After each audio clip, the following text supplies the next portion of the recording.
Welcome to We Learn. We Learn में आपका स्वागत है। We are discussing leadership and team effectiveness, session 9, part 2, the leadership models. Topics covered are major leadership theories. The first leadership theory is the great man theory. Native ears में जो leadership था and in their early definitions अगर हम leadership की बात करते हैं तो वो great leaders के एक personality traits की study हुआ करती थी। अकॉर्डिंगली जब हम उन पास्ट पीरियड्स को कंसिडर करें, हमारे दिमाग में मेजर लीडर्स या ग्रेट लीडर्स अगर हम बात करते हैं तो नाम आता है गांधी का, लिंकन का या नेपोलियन का। So these were the people who were basically differentiated from other people as leaders in terms of their trade. And there was a very common belief कि जितने भी लीडर्स हैं they were born with those traits and they only possess those great qualities. और ये बहुत ज़्यादा मान्यता थी उस टाइम पर कि leaders they were actually born and they could not be made, they could not develop the skills और द ट्रेट्स।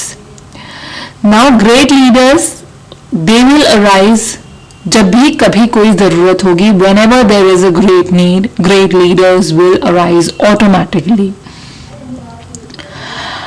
पर्सनल क्वालिटीज जो लीडर्स की होती हैं उसमें एक पर्सनालिटी ट्रेट सबसे इंपॉर्टेंट होता है। पर्सनालिटी ट्रेट एक ऐसा फीचर है, that's one kind of feature, one kind of trait that is on the face of a leader, whether that leader is extrovert, what kind of openness quality that leader possesses, वो एक leadership trait होता है with respect to personality. When we talk about intelligence and emotional intelligence, ये measure करता है degree of social skills को. Now a great leader, he must possess a great degree of intelligence coupled with emotional intelligence.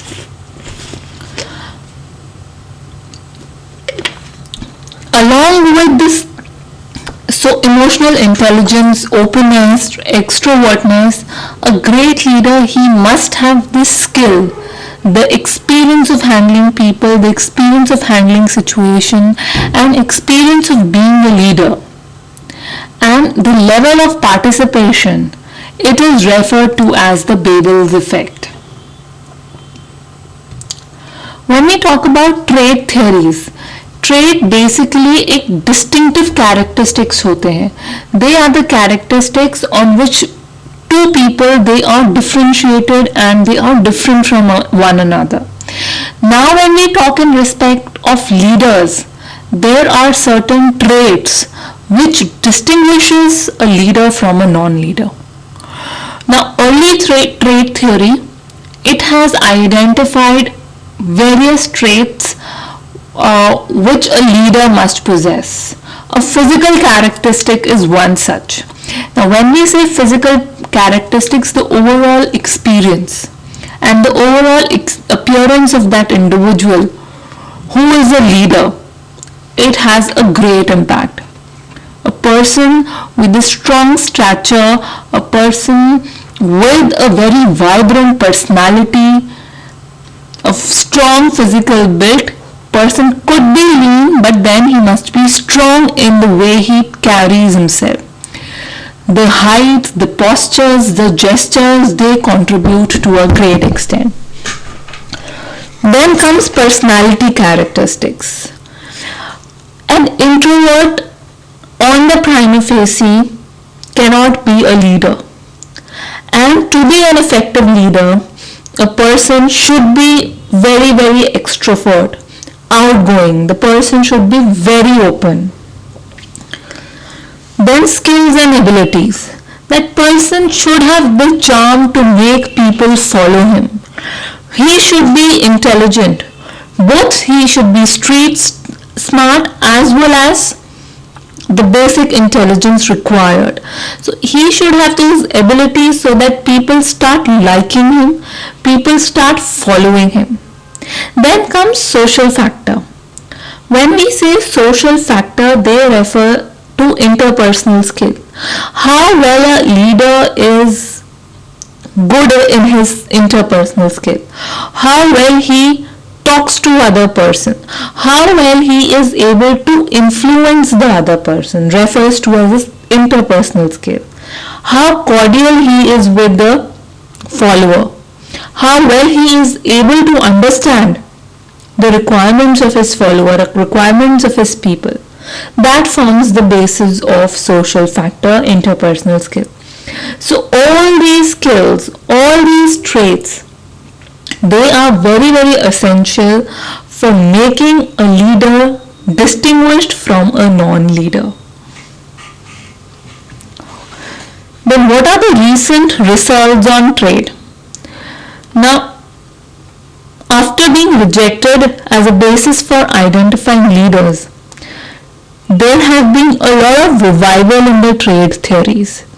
Now there are some studies which have suggested and they were able to identify few of different kind of traits. First was the drive.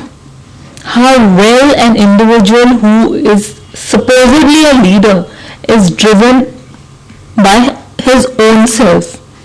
If a person himself is not motivated, he cannot claim to motivate the rest of the people. How much integrity that person possesses, that is a very, very important question to be answered. A person who does not possess good integrity, he can have followers but he cannot be a good leader. Then self-confidence.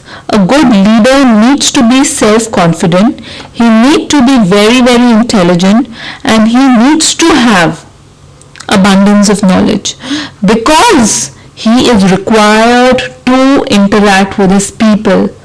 He is required to drive the followers to a particular objective. He is continuously required to motivate his people. Now there was a study which was conducted by AT&T and there were few characteristics in manager who could advance to higher levels. Now first was the oral communication. People good in their oral communication, in their verberations, they could be a good prospect for higher growth. Then how well they manage their human relationship, whether they possess good skills in that or not. How well they could resist the stress, that is a very, very important thing.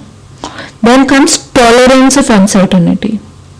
Life is all about uncertainty. So a good leader, a good prospect to become a leader, they must have a tolerance of uncertainty. They must be creative.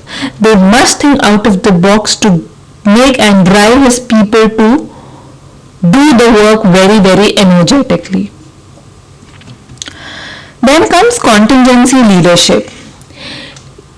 Leadership style is not very constant and it, according to different times, different circumstances, leadership styles, they are required to be modified. Different leadership styles should be adopted depending upon the circumstances, depending upon the times that are going on. Contingency leadership, when we say, it suggests leadership not to be a fixed series of characteristics. Now a leader cannot have a fixed set of characteristics all the time. That is what contingency leadership says. And it depends on what kind of people, what kind of staff is there. To a very great extent it is dependent on that. What is the history of the business?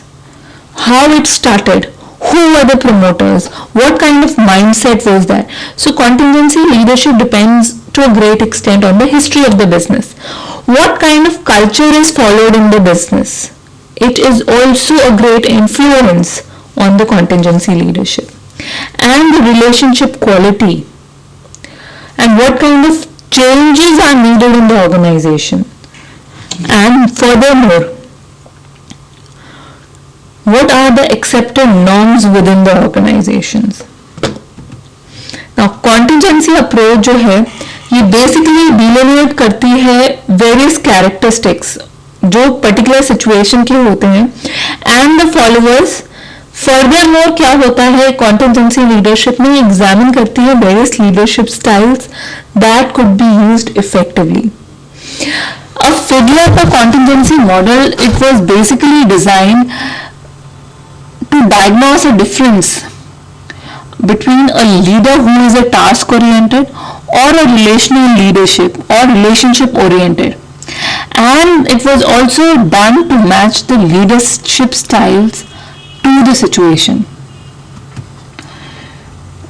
Contingency theory by Fiedler, it came into existence in the year 1978. When we talk about leadership effectiveness, ये एक वो basis बन जाता है where the interaction that happens between the leader's personal characteristics और उस situation के क्या characteristic है. जब इनका interaction होता है तब leadership effectiveness is basically determined. How well the leader's personal characteristics they coincide with the characteristics of the situation. Leaders, they are basically classified as person oriented or task oriented. Now, कौन सा इन दोनों में से ज्यादा effective होगा वो depend करता है कि लीडर की क्या है situational control. To what degree a leader is able to control the situation. Control is basically dependent कि what kind of relationship is there between the leader और a follower and the degree of the task structure and the leader's authority, what kind of power position a leader enjoys. The LPC scale, it is a very important scale and it helps in measuring the motivational style. Now, LPC is basically least preferred coworker scale, and this is a situation where a leader is required to think of a person whom he thinks is the least likely to work with him, right?